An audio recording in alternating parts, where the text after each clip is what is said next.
मेरा कहानी के आपका स्वागत है। आज मैं आपके लिए एक भावुक कर देने वाली, दिल छू लेने वाली कहानी लेकर आया हूँ, जिसे सुनने के बाद आप अपने लक्ष्य स्थल से पहुंचने की कुछ सीख मिलेगा। कहानी को शुरू से अंत तक देखें। अगर आपको यह पसंद आए तो लाइक करें, कमेंट करें, शेयर करें।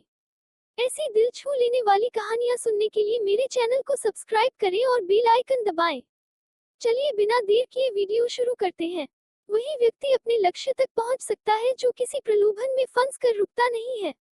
इस संबंध में एक लोक कथा प्रचलित है।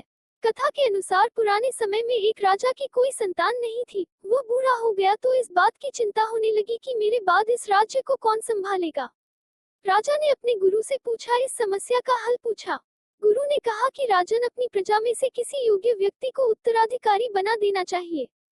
ये बात राजा को समझ आ गई। उसने अपने मंत्री से कहा कि प्रजा के बीच ये घोषणा करवा दे कि कल जो भी व्यक्ति सूर्यास्त से पहले मुझसे मिलने राजमहल तक आ जाएगा, उसे इस राज्य का उत्तराधिकारी घोषित किया जाएगा।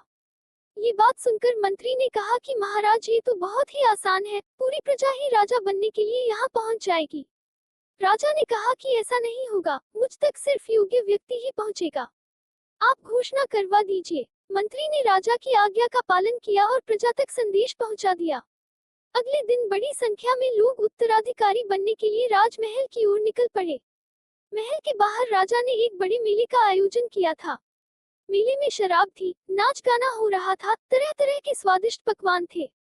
कई तरह के खेल वहां हो रहे थे। पूरी प्रजा उस मेले में ही उलझ गई। अपनी अपनी पसंद के हिसाब से लोग मजा लेने लगे। सभी ये बात भूल गए कि उन्हें राजा से मिलने जाना है।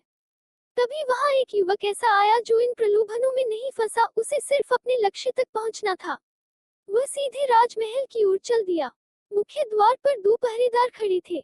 उन्होंने युवक को रोका, लेकिन वह किसी तरह उनसे बचकर राजमहल में प्रवेश कर गया। अंदर पहुंचते ही उसे राजा, मंत्री और उनके मिल गए। राजा ने उस युवक को राज्य का उत्तराधिकारी नियुक्त कर दिया। कथा की सीख। इस प्रेरक कहानी की सीख यह है कि हम अपने लक्ष्य तक पहुंचने के लिए रास्ते में रुकना नहीं चाहिए। सफलता मिलने तक हमें आगे बढ़ते रहना चाहिए।